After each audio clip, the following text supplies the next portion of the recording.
When passengers are trapped in a bus that has been collided with another bus, the police arrive with nothing. They'll be asking you for fuel to go and carry metal coffins to pick the dead bodies. And before you do that, they search the dead bodies to take the money of dead people and put into their pockets, use it to pay school fees for their children and buy pizza for their beautiful wives. A cursed nation. This is DJ Ollah. Of course, he could only do what he could. He did a wonderful job on that particular day.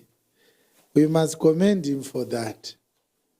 He was saying, if you are watching us and you have a crane, please help us.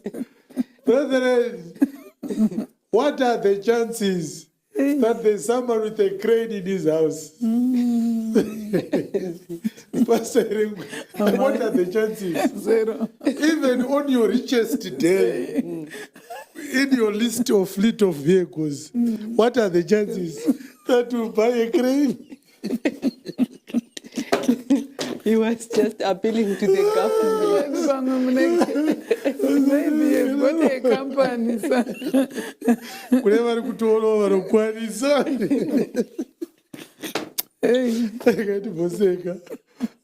Brother Jared, can I be quiet? Some in a crane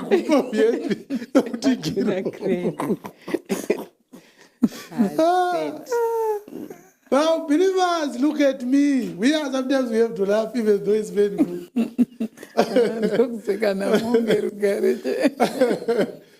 Now, the reason why I'm laughing, I want you to see that our nation has been ransacked to such an extent that people are willing to speak with confidence and passion, even when they are speaking recklessly. We commend DJ Ollah for begging for a crane from the people of Zimbabwe. But I personally condemn such kind of journalism. DJ Ollah is an educated man, even though we have reservations in terms of his journalistic ethics. But how does a journalist beg for a crane from private citizens and finish his interview or his speech without mentioning the mayor of the city of Chitungwiza, the mayor of the city of Harare, the governor for Harare province, the minister of public works, the minister of local government, the minister of health, the vice president, and the president? I don't know if maybe you are blind or your mind doesn't work. It froze so many ZANU-PF years ago. But to me, this is not just provocative, it's infuriating. That even the people, journalists are a very important function in a democratic state.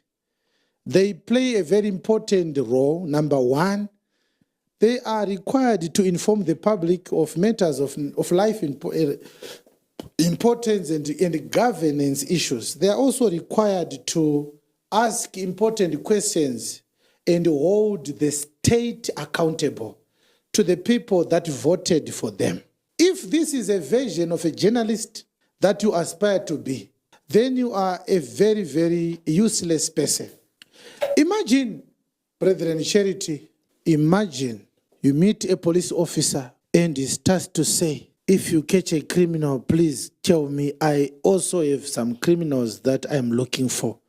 If you can help me with any police work, if you can arrest him for me, only when he is in handcuffs, call me.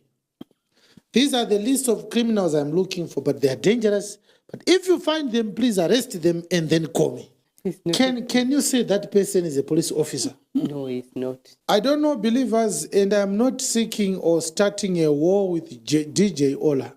He did his best, but unfortunately, it wasn't meeting the standard of professional journalism. It wasn't good enough.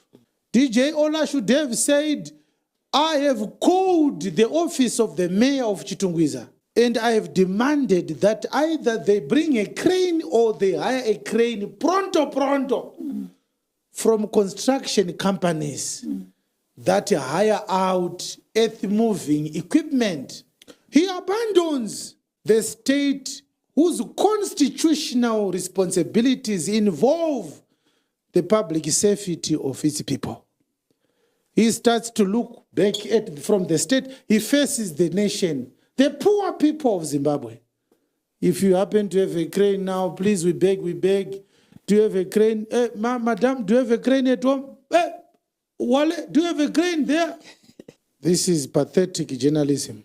Don't tell me that he was afraid of victimization. I'm not the one who chose him the career of journalism. Am I the one? No. So why should that be a problem to me? I am a preacher. I know that among the things I must preach about, I must preach to those that are in power, that they should not harm the people of God in their exercise of public power. I've suffered enough challenges, persecutions, tribulations, and attacks, but I still do it anyway because that's the nature of my job. You claim you are a journalist, and now you are telling us that you can't do journalism because of fear of political persecution. Then why are you a journalist? We didn't give you this profession. It's your choice. You chose to be a journalist. Do the work of a journalist.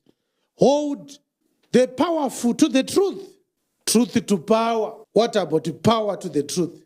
So until this interview was done and until it finished, the president was never called to explain. As we speak now, we haven't heard anyone saying the government, the president must issue a statement. He must explain. Why do we not have emergency services equipment in our major cities? What DJ Ollah just said there is proof that when you are a cursed nation, you normalize the abnormal. This interview of DJ Ollah or the report from DJ Ollah should have had the nation of Zimbabwe in an endless conversation challenging him to do professional journalism. Where are you begging for donations of cranes from individuals? Where are our taxes going? We are not asking for the city of Chitungwiza to donate money from their private bank accounts. That's what our taxes must be doing or used for. We pay taxes for you to provide the social services. Where is the money? Instead of asking these questions, you say, sure, crane inovhunzwa kunge masamba. Kutsvaga crane kunge muri kutsvaga masamba etanganda. I want you to see another evidence of a cursed nation. A few clips there, let's watch them. All right. I saw a lot of comments on public platforms. People saying, Apostle Chiwenga, where is he? He must comment on the donations that Mr. Muparinga received from Mr. Chivayo. Now, I want to say, first of all, that I understand the euphoria that Muparinga has. I think you could see that when he arrived to collect the car, he couldn't compose himself. He was too fast. He was rushing and he prayed and he went straight into the car and they started explaining to him about the functions of the car. When he was already on the seat, he wanted to go. From a man who grew up from places like Shamva, Domboshawa, never attended proper schooling and never had exposure and mesmerized by his rising to social media prominence because of his comedy that he does in the name of Bible and scriptures and Jesus Christ. It's definitely understandable. I understand why Muparinga can't settle down. I understand why Muparinga is now preaching about the GD6 and the 50,000. I understand. I certainly couldn't have expected him to do better than that. However, these footages we have shared you after showing you the video of DJ Ollah, they create a very interesting comparison that would rather expose and indict the population of Zimbabwe of our simplicity, myopia and naivety, and lack of introspection and critical thinking skills, and how easily manipulable we are by the politician, such that we are fodder. We are definitely fodder. We are political fodder in the hands of the so-called Zimbabwean political discourse. DJ Ollah, you will find him in another video congratulating Muparinga for receiving this gift. You will not be able to connect these two videos, and DJ Ollah will not be able to see that the crane he was begging for along Chiwenga Road, the money that was supposed to be used to buy those cranes, is the one that Chivayo used to give like confetti, cars and money to all our desperate people. To such an extent that if DJ Ollah was genuinely concerned, emotionally connected, heartbroken by the disaster in Chiwenga Road, he should not have congratulated Muparinga on the receiving of these gifts. Because it creates an irony. How do you lament for the lack of adequate and efficient emergency response systems in our towns, and celebrate the looting of public funds into sponsoring the political elite's extravagant lives? How do you do both at the same time?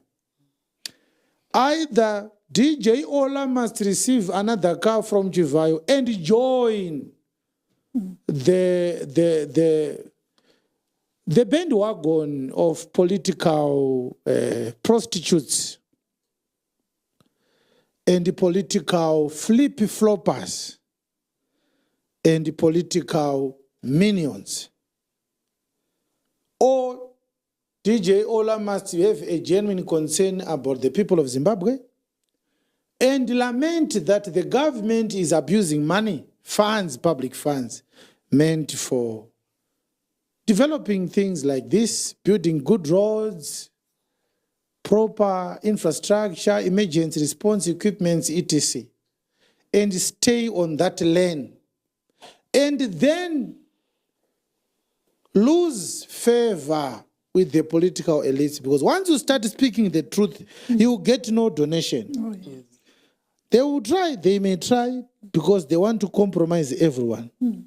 They want to compromise everyone to get them on their side. You can't criticize them if they've donated their car to you and given you some money. You can't see anything wrong in public action if you are a beneficiary of the corruption. DJ Ollah, makrane awaikumbiraya. Maria ifanirwa kutenga makrane, ndo yakatenga GD6 ya Muparinga. Ndo pane 50,000 yakapuwa Muparinga. Zvekuti dai Muparinga asina kutora 50,000, taitenga 2 makrane, 25,000. Toisa imwe muchitungiza, toisa imwe kukwadzana. Totengesa GD6, totenga futi dzimwe 2 because inoita 50,000. Toisa imwe kumabvuku.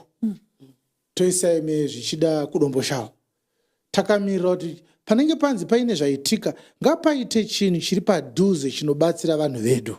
A cursed nation is a nation which is crying because of abuse of power, abandonment of the duties of government by the political elite, personalization of public institutions, and the weaponization of institutions of the state against the people. We are supposed to be crying aloud And we are supposed to say no to corruption.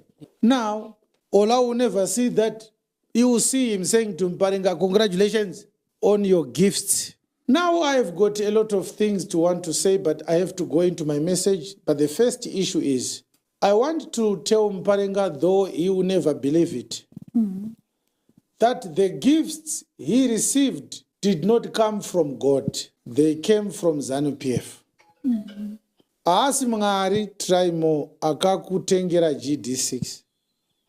Ndi wiki neochivayo akatumwa na First Lady Auxilia Mnangagwa. It's a Mnangagwa project. Buy gifts to every person who has social influence, so that when we bring up rogue government policies, nobody will have power to say why, to say no, to say explain, to say we want this to be reviewed. It's not good enough. Munesanenga kungoti uchi.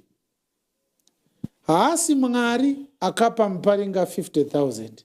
Izanu.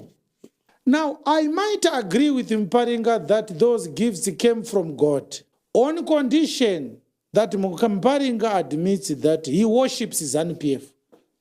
Because the word God, it simply means object of worship.